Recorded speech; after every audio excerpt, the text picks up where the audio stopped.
ಸುಮಾರು 160 ಜನ ಬಿಜೆಪಿಯಿಂದ ಕಾಂಗ್ರೆಸ್ ಪಕ್ಷಕ್ಕೆ ಸೇರ್ಪಡೆ ಮಾಡ್ಕೊಂಡಿದ್ದೀನಿ. ಎಲ್ಲ ಕೋಆರ್ಡಿನೇಟರ್ಸು, ಬ್ಲಾಕ್ ಪ್ರೆಸಿಡೆಂಟ್ಸು, KPCC ಪದಾಧಿಕಾರಿಗಳು, ಚೇರ್ಮನ್ಗಳು ಒಂದು ಸಭೆ, MLA, MLC ಮತ್ತು ಪಾರ್ಲಿಮೆಂಟಲ್ಲಿ ಡಿಫೀಟ್ ಕ್ಯಾಂಡಿಡೇಟ್ ಅವ್ರದ್ದೊಂದು ಸಭೆ. ಅವರೆಲ್ಲರೂ ಕೂಡ ಜವಾಬ್ದಾರಿಯನ್ನು ಹಚ್ಚಿದ್ದೇವೆ.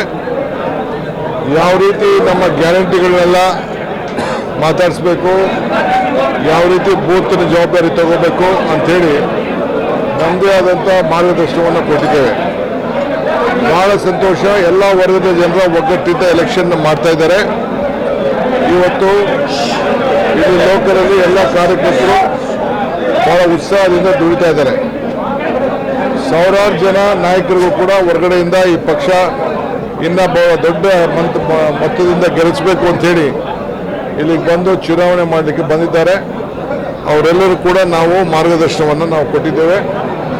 ಸೊ ಯಾರು ಕೂಡ ಏನೇನು ಜವಾಬ್ದಾರಿ ಇದೆ, ನಿಮ್ಮ ಲಿಮಿಟೇಷನ್ ಮಾತ್ರ ನೀವು ಕೆಲಸ ಮಾಡಬೇಕು, ಹೊರಗಡೆ ಯಾರು ಕೂಡ ನೀವು ಓಡಾಡಬಾರ್ದು ಅಂತೇಳಿ ಅವ್ರಿಗೆ ಮಾರ್ಗದರ್ಶನವನ್ನು ಕೊಟ್ಟಿದ್ದೇವೆ. ಆ ಪ್ರಕಾರ ಅವ್ರು ಚುನಾವಣೆಯನ್ನು ಮಾಡ್ತಾರೆ. ಒಳ ಮೀಸಲಾತಿ ನೋಡ್ರಿ, ನಾವು ಮಾತು ಕೊಟ್ಟಿದ್ದೀವಿ. BJPಯವರು ಯಾವ ಒಳ ಮೀಸಲಾತಿ ಮಾಡಲಿಲ್ಲ. ನಾವು 6-6-5 ಅಂತ ನಾವು ಮಾಡಿದ್ದೀವಿ. ಈಗ 56,000 ಜನ ಉದ್ಯೋಗಕ್ಕೆ ಕರೆದಿದ್ದೀವಿ. ಈಗ ಸುಪ್ರೀಂ ಕೋರ್ಟಲ್ಲಿ ಸ್ಟೇ ಇತ್ತು, ಅದು ಮೊನ್ನೆ 27ನೇ ತಾರೀಕು ನಾವು ಇಟ್ಕೊಂಡಿದ್ದೆವು.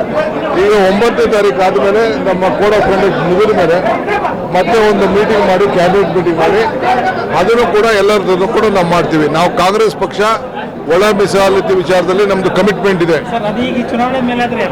ಯಾವ ಅಲ್ಲ ರೀ, BJPಯವ್ರು ಏನು ಮಾಡಿದ್ರು, ನಾವು ಅಟ್ಲೀಸ್ಟ್ ತಿರ್ಗಾ 20 ಕೋಟಿ 200 ಕೋಟಿ ರೂಪಾಯಿ ಮಾಡಿ ಸರ್ವೆ ಮಾಡಿಬಿಟ್ಟು ನಾವು ನಂಬರ್ ಎಲ್ಲ ಕಂಪ್ಲೀಟ್ ಡಿಸ್ಕ್ಲೋಸ್ ಮಾಡಿ ನಾವು 6-6-5 ಅಂತ ಹೇಳಿದ್ವಿ. ಇನ್ನು ಮಿಕ್ಕಿದ್ದು ಯಾರು ಬೇರೆ ಜನಾಂಗಕ್ಕೆ ಏನಾದ್ರು ಸ್ವಲ್ಪ ಸಮಸ್ಯೆ ಇದ್ರು ಕೂಡ ಅದನ್ನು ಕೂಡ ಬಗೆಹರಿಸಲಿಕ್ಕೆ ನಾವು ಈ ಮುಂದಕ್ಕೆ ಬರುವಂಥ ವಿಚಾರದಲ್ಲಿ ನಾವು ಸರಿ ಮಾಡ್ತೀವಿ. ನೋಡ್ರಿ, ಎಡಗೈ ಸಮುದಾಯದ ಬಹು ವರ್ಷದ ಕನಸು ಕಾಂಗ್ರೆಸ್ ಪಕ್ಷ ಈಡೇರಿಸಿದೆ.